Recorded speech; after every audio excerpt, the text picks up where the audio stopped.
Hello guys, Assalamualaikum warahmatullahi wabarakatuh. How are you? I hope you are in good condition.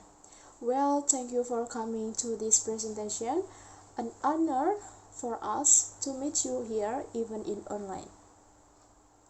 So, guys, in this presentation, we will discuss about the foundation of entrepreneurship innovation. This is for the entrepreneurship course, and let me introduce our members group. There are 4 members. For the first presentation, we will present by Hanifa Hanatul Iza. For the next presentation, we will present by Lutfia Uswatun Hasana, and the third is Lailin Rafia Azmi, and the last is Mika Tesya Kuswandari. Well, without any longer, don't skip this video and let's go.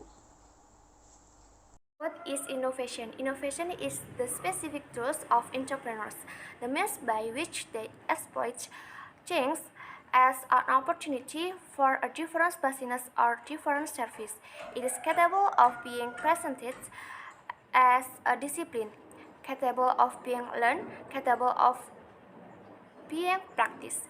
Entrepreneurs need to search purposefully for the search of innovation, the change and their symptom that indicates opportunity for successful innovation, and they need to know and to apply the principle of successful innovation. Purposeful innovation. Entrepreneurs innovate. Innovation is the specific instrument of entrepreneurship. It is the edge that enters research with a new capacity to create wealth. Innovation indeed creates a research. There is no such thing as a research until man finds a use for something in nature, and do's and don'ts is with economic value. Books on economic history mention August Bursic as the first man to build steam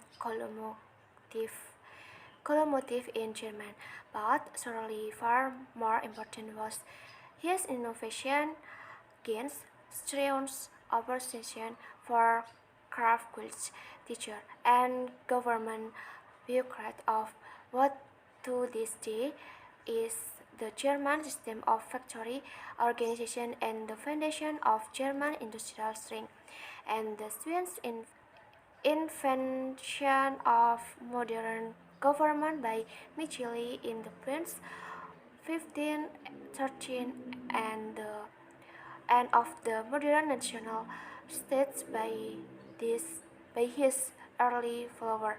This Budin 60 years later have surely had more lasting impact than most technology. One of the most interesting example of social innovation and its importance can be seen in modern Japan. From the time she opened her door to the modern world in 1867, Japan has been constantly underrated by Westerners despite her successful defeat of China and then Russia in 1894 and 1905, respectively, despite Pearl Harbor and despite her sudden emergence as an economic superpower and the staunchest competitor in the world market of the 1970 and 1980. In 1914, the time where a broke out invention had become research a systematic, purposeful activity which is planned and organized with high predictable but on the result aim and at and likely to be achieved. Something similar now has to be done with respect to innovation. entrepreneurs will have to learn to practice systematic innovation, and it is change what always provides the opportunity for the new and different. Systematic innovation therefore consists in the purposeful and organized search for change and the systematic analysis of the opportunity such change might offer for economic or social innovation. Overwhelming majority of successful innovation exploit change. To be sure, they are innovations that in themselves constitute a major change, some of the major technical innovation, but these are exceptions and fairly uncommon.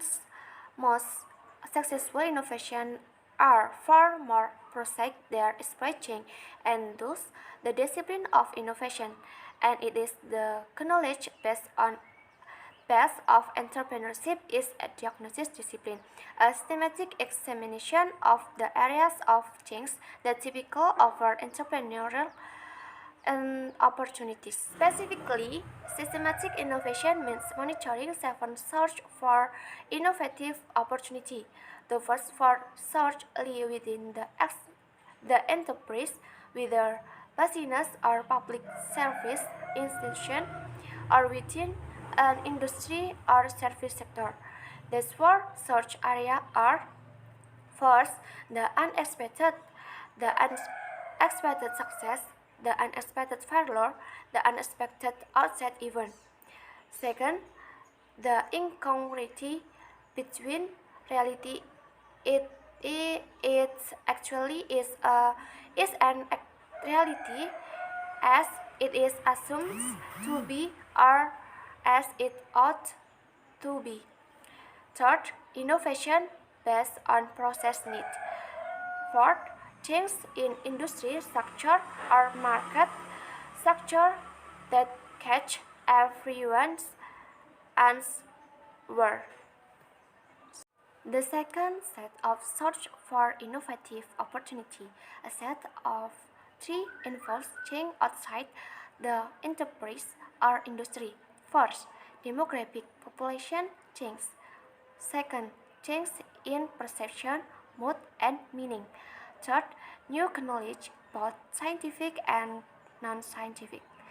Okay, next presentation from Lutfia. Assalamualaikum warahmatullahi wabarakatuh. Hello guys, my name is Lutfia Aswatun Hasanah. My study number is 24190023. I will continue the presentation from my friend. So, opportunity is the short information of the preceding chapters. But in all purposes, necessity is the mother of inventions. This chapter looks at need as a sort of innovation and in it as a major innovative opportunity. The need we shall discuss as a sort of innovative opportunity is very specific one. I call it process need. In innovation, they are based on process need.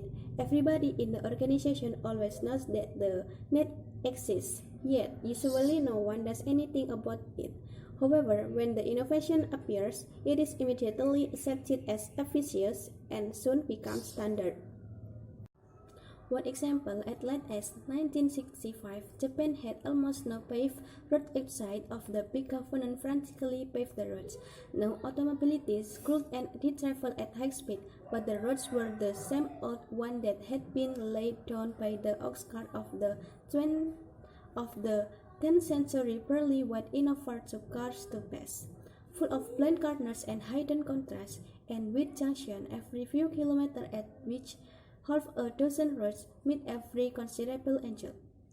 Accidents began to mount of alarming rate, especially at night. First, radio and TV and the opposition parties in parliament soon began to clamor for the government to do something. But of course, rebuilding the roads was out of the question. It would have taken 20 years anyhow, and a massive publicity campaign to make automobilists drive carefully had the result. Such campaigns generally have namely none at all.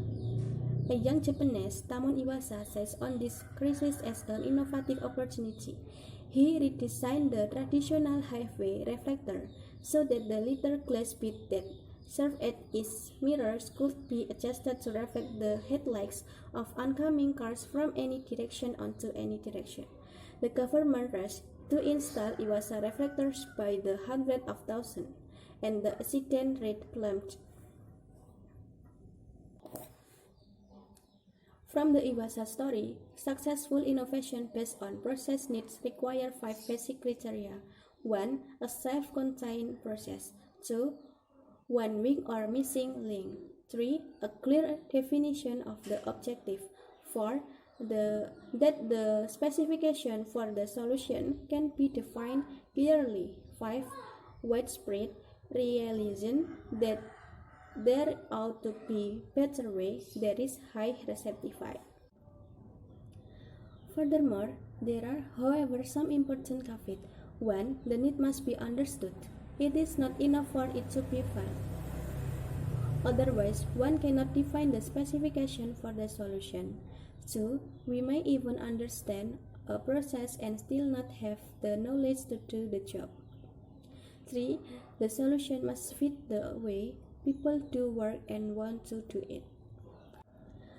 Opportunities for innovation based on process need can be found systematically, but once a process need has been found, it has to be tested against the 5 basic criteria given above. Then finally, the process need opportunity has to be tested also against the 3 constraints. 1. Do we understand what is needed? 2. Is the knowledge available or can it be preserved within the state of the art? 3. And does solution fit, or does it violate the morals and value of intended users? Is enough for me. The next presentation is Laili. Time is yours. Okay, now let's move to the next discussion. Is about the industry and market structures problem.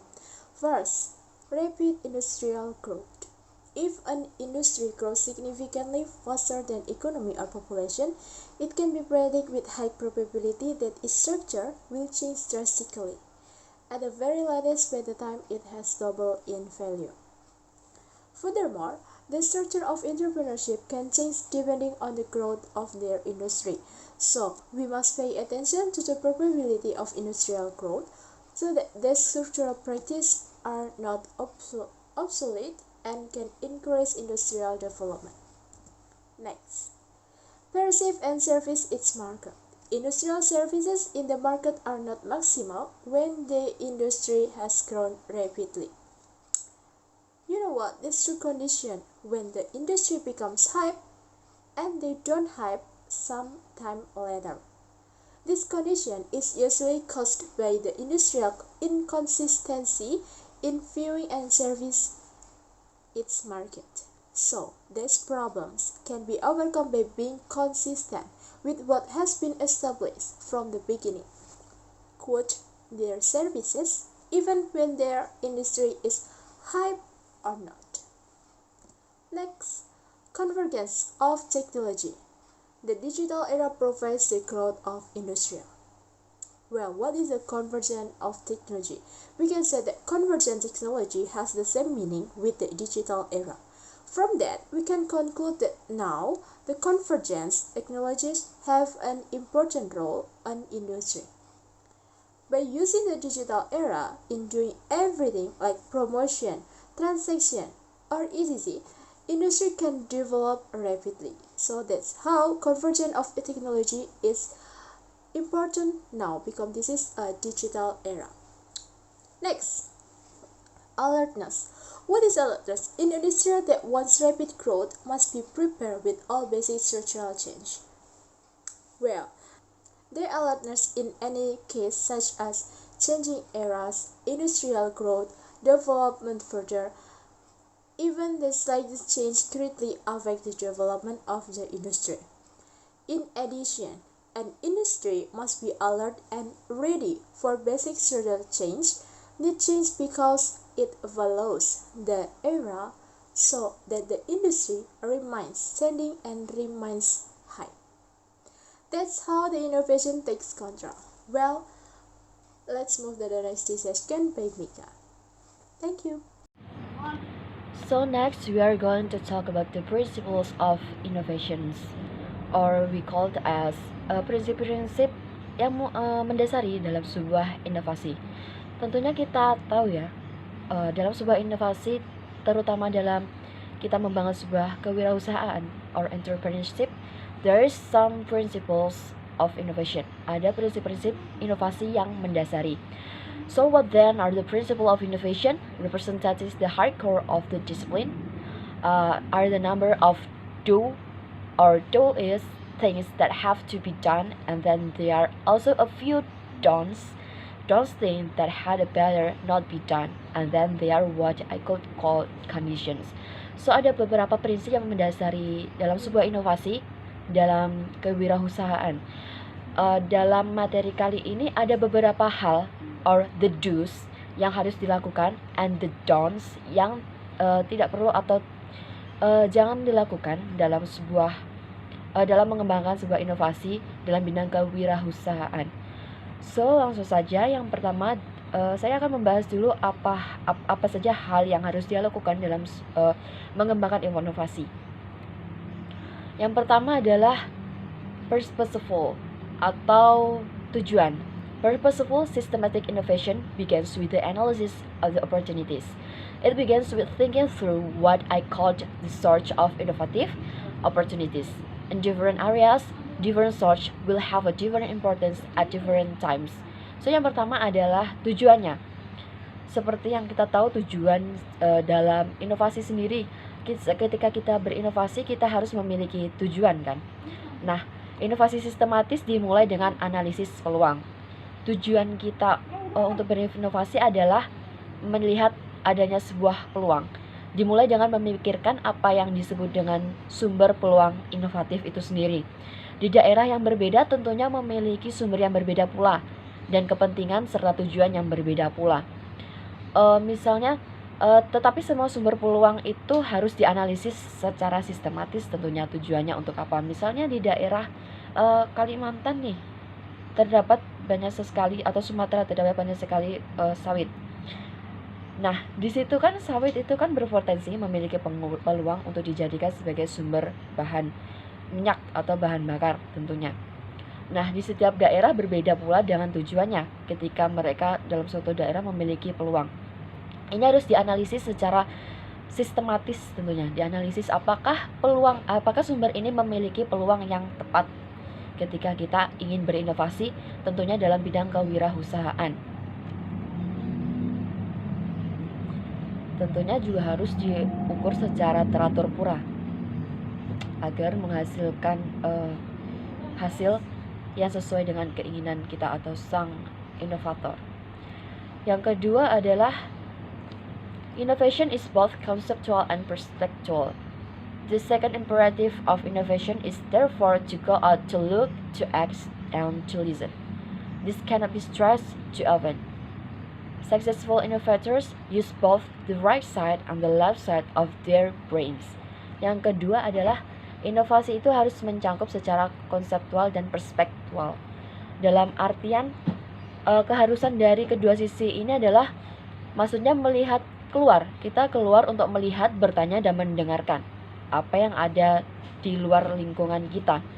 Sebagai seorang inovator inovatif atau ketika kita ingin mengembangkan sebuah usaha, kan kita tidak hanya melulu berada di dalam rumah saja, stuck di rumah, hanya memikirkan. No, we cannot do that. Dalam artian sebuah wirausahaan tentunya kan akan mencari peluang di luar dari zona nyamannya. Nah, dalam mencari peluang ini tentunya inovasi yang dikembangkan harus bersifat konseptual dan perspektual. Yang saya maksudkan tadi adalah melihat, bertanya, dan mendengar. Ini harus ditekankan oleh seorang inovator. Inovator yang sukses pun menggunakan kedua sisi ini. Misalnya mereka menggunakan otak kanan dan otak kiri mereka. Dalam artian harus balance atau seimbang. Mereka bekerja secara analitis seperti apa inovasi itu memenuhi peluang mereka. Mereka yaitu tadi keluar, melihat, dan mendengarkan apa sih yang dibutuhkan oleh pelanggan, apa sih yang dibutuhkan oleh customer, dan apa sih yang dibutuhkan oleh masyarakat di luar lingkungan mereka.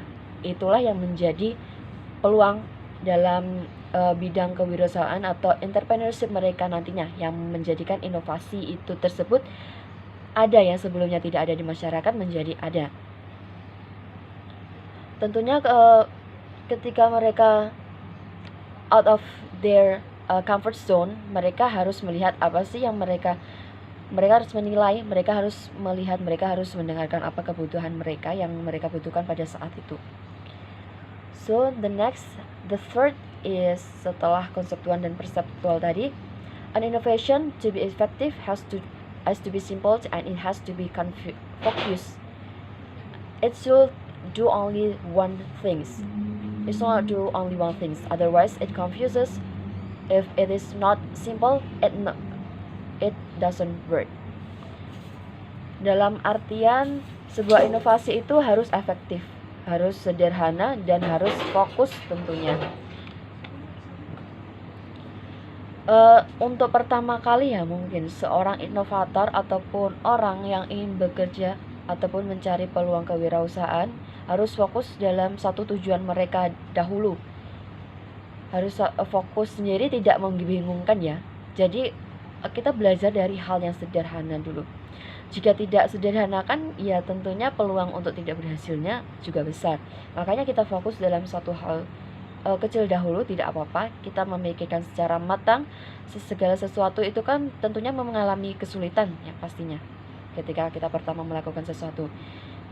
Jika kita memikirkan terlalu rumit terlebih dahulu, itu tidak akan work. It doesn't work.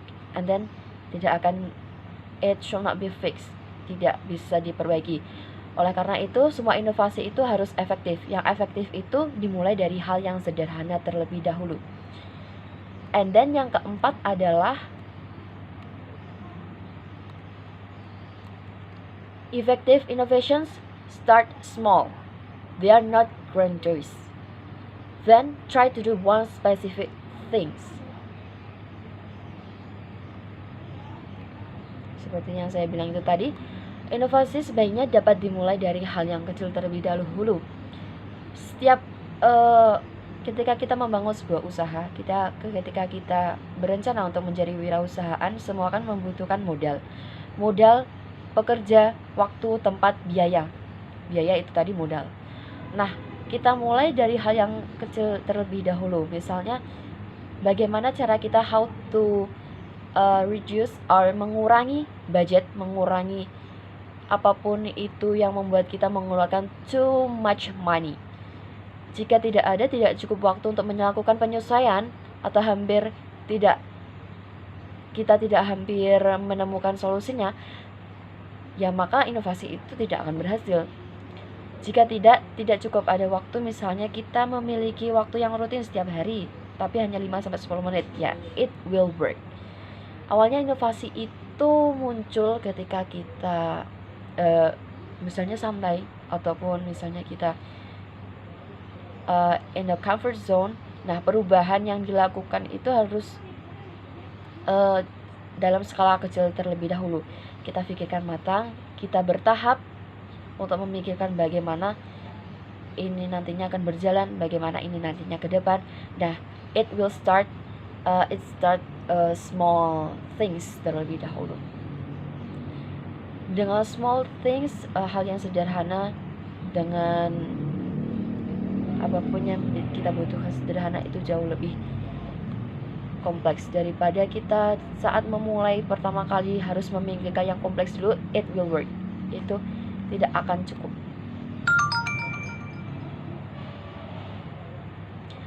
Itu tadi hal-hal yang perlu diperhatikan dalam sebuah inovasi, pengembangan inovasi ataupun prinsip dalam inovasi sebuah kewirausahaan. Nah, yang selanjutnya adalah apa sih yang tidak boleh kita lakukan saat kita mencoba berinovasi dalam mengembangkan sebuah usaha dalam bidang kewirausahaan. So the first is simply not try to be clever. Not to try to be clever. I mean that innovation have to be handled by ordinary human beings, and if they are attempts to analyze and important at all by morons or near morons. Dalam artian ini tuh yang pertama kali tidak mencoba untuk menjadi pintar. Ketika kita sok keminter dalam setiap dalam sebuah hal, it will work, it will not work, it doesn't work, itu tidak akan berhasil. Nah, kita terlalu sok tahu ya, dalam artian sok tahu. Inovasi itu ya harus ditangani oleh manusia yang biasa terlebih dahulu. Inovasi muncul dari the human who try to out from their comfort zone. Jika kita ingin mencapai ukuran kepentingan dalam sebuah kewirausahaan, salah satunya adalah kita jangan terlalu melampaui apa yang kita miliki. Dalam artian, do not to be very clever. Jangan mencoba untuk sok tahu atau menjadi terlalu pintar dalam hal apapun. Dalam artian ini dapat menjerumus dalam hal egois sih, kalau menurut saya. And then the next, don't universally, don't spontaneously, don't try to do too many things at once. Tentunya saat kita memulai sebuah inovasi dalam usaha, just stay focused on one direction. I mean like fokus dulu dalam satu tujuan. Jangan terpecah-pecah dulu. Ketika kita ingin fokus dalam tujuan kewirausahaan ini, ya udah kita pikirkan dulu matang-matang apa konsekuensinya, apa peluangnya. Nah, baru kita memikirkan hal yang lain. Jangan terlalu banyak memikirkan jangan memikirkan banyak hal dalam satu waktu. Tetap stay fokus. And then the last is don't try to innovate for the future, innovate for the present. Artinya, ketika kita melakukan sebuah inovasi dalam kewirausahaan, jangan untuk mencoba memikirkan terlalu jauh seperti apa masa depan nanti. Kita jalani dulu apa yang ada. Jangan terlalu muluk-muluk lah dalam suatu hal yang nantinya belum tentu kita lakukan itu berhasil atau tidak. Itu tadi hal yang tidak boleh dilakukan dalam sebuah inovasi kewirausahaan. So the next is, I think it called 3 conditions, atau yang lebih diketahui hal-hal yang sering diabaikan. Kondisi dalam 3 kondisi ini perlu diperhatikan tapi sering diabaikan. Yang pertama adalah innovation is work. It requires knowledge. It often requires great ingenuity. They are clearly people who are more than talented innovators than the rest of us. Also, innovators rarely work in more than one area. Dalam artian inovasi itu pekerjaan. Maksudnya membutuhkan pengetahuan. Inovasi itu juga membutuhkan pengetahuan. It requires knowledge. Ini sering membutuhkan dalam artian smart. You don't have to be smart, but you have to have a knowledge.